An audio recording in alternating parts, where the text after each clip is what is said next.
the chamber of 1,000 suns. The Galactic Council convened in the celestial atrium of Velarath Prime, where 1,000 bioluminescent suns hung suspended above the curved obsidian table like captured stars. Representatives from 47 civilizations filled the tiered seats, the jellyfish-like Orvanii, the crystalline Thurvac, the ancient moth-winged Sci-Fi, all watching the holographic image rotating at the chamber's center. Earth. Blue. Ordinary. Dangerous. High Arbiter Mechas, a towering Thurvac elder whose translucent body hummed with inner light, raised 4 of his 6 arms for silence. "The humans have achieved interstellar capability," he announced. "The Council must decide, first contact or continued silence." Ambassador Drell of the Orvanii pulsed a deep violet. "We have observed them for 2 centuries. They are creative, resilient, and deeply unpredictable. I urge caution." "They are primitive," scoffed Counselor Yaveth of the Sci-Fi, wings folding dismissively. "We have protocols.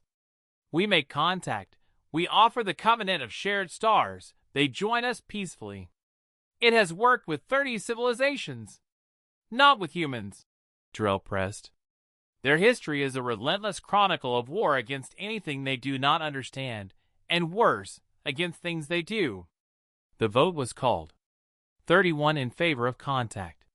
16 opposed. Drell watched the result with quiet dread, his violet glow dimming to a pale, grieving blue. First contact? 6 months later, the Sci-Fi envoy ship Eternal Grace dropped from hyperspace above Earth's moon with all the ceremony the Council could muster: golden hull, harmonic broadcast signals, a message of peace in 112 languages. Commander Yaveth himself stood at the forward viewport, wings spread wide with pride. Earth responded in 11 minutes. 14 military satellites repositioned. 3 nations launched simultaneous ballistic payloads. Not at the ship, but bracketing it, a territorial warning that any creature with instincts would recognize. "They are posturing," Yaveth said, unruffled. "All young species posture." His communications officer, young Selly, translated the radio broadcasts flooding up from the surface. Her antennae trembled. "Sir, they are not posturing. Half are demanding we surrender. Half are demanding we leave. And a third faction is asking us to help them conquer the other 2. Yaveth blinked his 4 eyes slowly. "That is 3 halves." "Yes," said Selly. "Humans are not good at fractions." The surface. Against every protocol, Yaveth descended. He wanted history. He wanted to be the diplomat who brought humanity into the fold. He landed in a field in Central Europe, broadcast peacefully, waited calmly. Within 40 minutes, he was surrounded by 17 camera crews, 3 government special forces, a crowd of 6,000 civilians, and 1 man attempting to sell his photograph with the alien for 20 credits a head. Yaveth raised his hands in the universal gesture of peace. A soldier raised a weapon. A protester threw a sandwich. A child asked for his autograph. Yaveth fled. Barely. The price. The disaster unfolded not in fire, but in something far more human: commerce.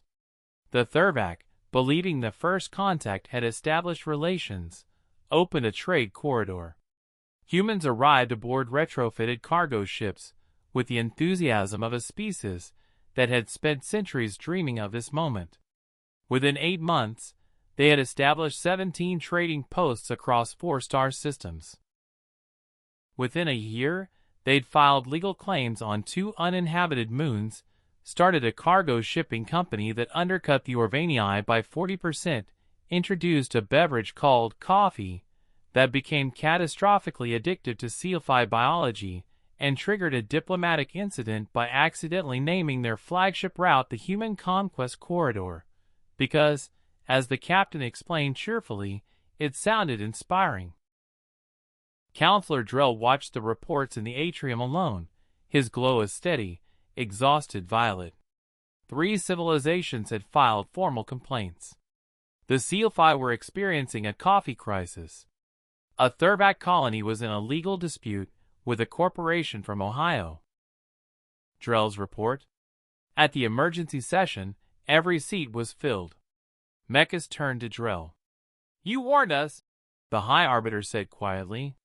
Drell pulsed once, not with triumph, but with something heavier. "I warned you they were dangerous," he said. "I did not warn you how." He let the silence breathe. "They are not conquerors. They are not monsters." He looked at the image of Earth still rotating at the chamber center. "They are relentless optimists. They believe, with total sincerity, that every room they walk into is better for their presence." Another long pause.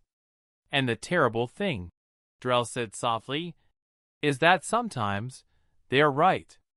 The chamber was silent for a long time. Outside, a human cargo ship docked at Velarath Prime for the very first time, its pilot already asking where to find a good meal.